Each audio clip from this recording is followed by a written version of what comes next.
তাদের বক্তব্য অনেক কিছু স্পষ্ট হয়ে যাচ্ছে। উপদেষ্টাদের মধ্যেও নানান রকম বিতর্কের সুযোগ রয়ে গেছে। আমরা চাই ডক্টর মোহাম্মদ ইউনূস উনি ওনার ক্ষমতা বলে যেন এই উপদেষ্টা মণ্ডলীতে যা প্রয়োজন, যা সংস্কার বা যা পরিবর্তন প্রয়োজন, যাকে ছাঁটাই করা প্রয়োজন, উনি যেন নির্দ্বিধায় সেটা করেন। এবং রাষ্ট্রপতি প্ল্যাকার্ডটা ধর। এবং যেহেতু রাষ্ট্রপতি হচ্ছেন ফ্যাসিস্ট সরকারের নিয়োগপ্রাপ্ত, সেহেতু ওনারও অপসারণ আমরা দাবি করি।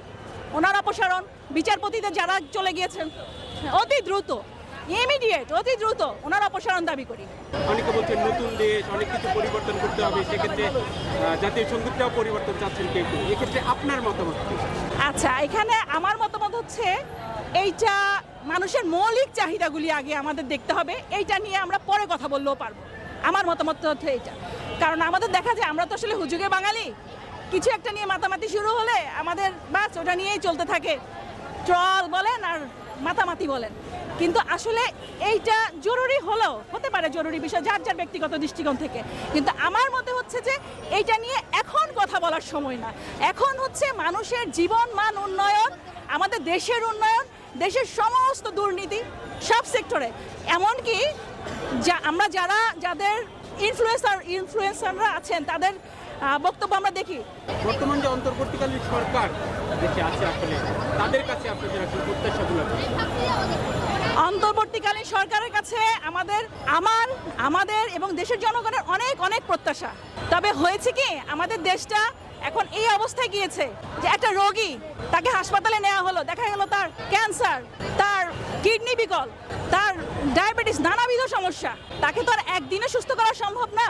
তো সেরকম অন্তর্বর্তীকালীন সরকারের কাছে আমাদের প্রত্যাশা, সময় যা লাগুক, সময় যা লাগে ওনারা যতটুকু নিতে চায় নিক, কিন্তু একটা সুষ্ঠু ব্যবস্থা দাঁড় করানো ছাড়া ওনারা যেন অন্য কোনো ফ্যাসিস্ট বা নতুন কোনো বৈষম্যের হাতে যেন দেশটাকে তুলে না দেয়। আমরা চাই বৈষম্য বিরোধী ছাত্র আন্দোলনের সমন্বয়করা সহ আমাদের নোবেল বিজয়ী ডক্টর ইউনূসের তত্ত্বাবধানে দেশটা এমনভাবে এগিয়ে যাক যেন কোনো রকম ফ্যাসিস্ট বলেন, আমাদের শত্রু দেশ বলেন, যত রকম বিরোধী শক্তি আছে, দেশ বিরোধী দেশদ্রোহী শক্তি আছে যত সেক্টরে, সব সেক্টরে, সবখান থেকে সবাইকে নির্মূল করে তারপর যেন ওনারা সুষ্ঠু একটা ব্যবস্থা দিয়ে অন্যের হাতে দেশ পরিচালনার ভারটা দিয়ে যান। এটাই আমাদের তাদের কাছে দাবি। এবং তার আগে আরেকটা জরুরি কথা, যেহেতু আজকে শহীদি মিছিল, সবার আগে অন্তর্বর্তীকালীন সরকারের উচিত প্রতিটা আহত ফ্যামিলিকে, আহত শহীদদের ব্যক্তিগতভাবে বা সরকারিভাবে যেভাবে পারে তাদেরকে তাদের চিকিৎসা, সুচিকিৎসা দেশে হোক বিদেশে হোক, যেইভাবে যা পারে। দেখেন, আমরা একটা ডাক দিলে বন্যার্তদের জন্য বা যে কোনো দুর্যোগের জন্য, ডাকাতি মিছিল হলো, কত কিছু হলো, সবাই কিন্তু ঝাঁপিয়ে পড়ে। সেরকম সরকার একটা ডাক দিতেই পারে বা বৈষম্য বিরোধী দল একটা ডাক দিতেই পারে। ডাক দিলে তাদের আহতদের চিকিৎসার জন্য আমরা সবাই ঝাঁপিয়ে পড়বো ইনশাল্লাহ। দেশের মানুষের অর্থের অভাব হবে না, তারা যারা অর্থের অভাবে বা সিস্টেমের অভাবে পাচ্ছে না, এটা যেন সরকার তাদেরকে সর্বোচ্চ মূল্য দিয়ে, তাদের বিনিময়ে তো আমরা এটা পেলাম, এখন তাদের বিনিময়ে তো আজকের এই দিন পাচ্ছি, তাহলে তাদেরকে সর্বোচ্চ মূল্যায়ন দিয়ে তাদের চিকিৎসা, সুচিকিৎসার ব্যবস্থা করা, এটা খুব জরুরি। এবং দেশের কথা যা বললাম,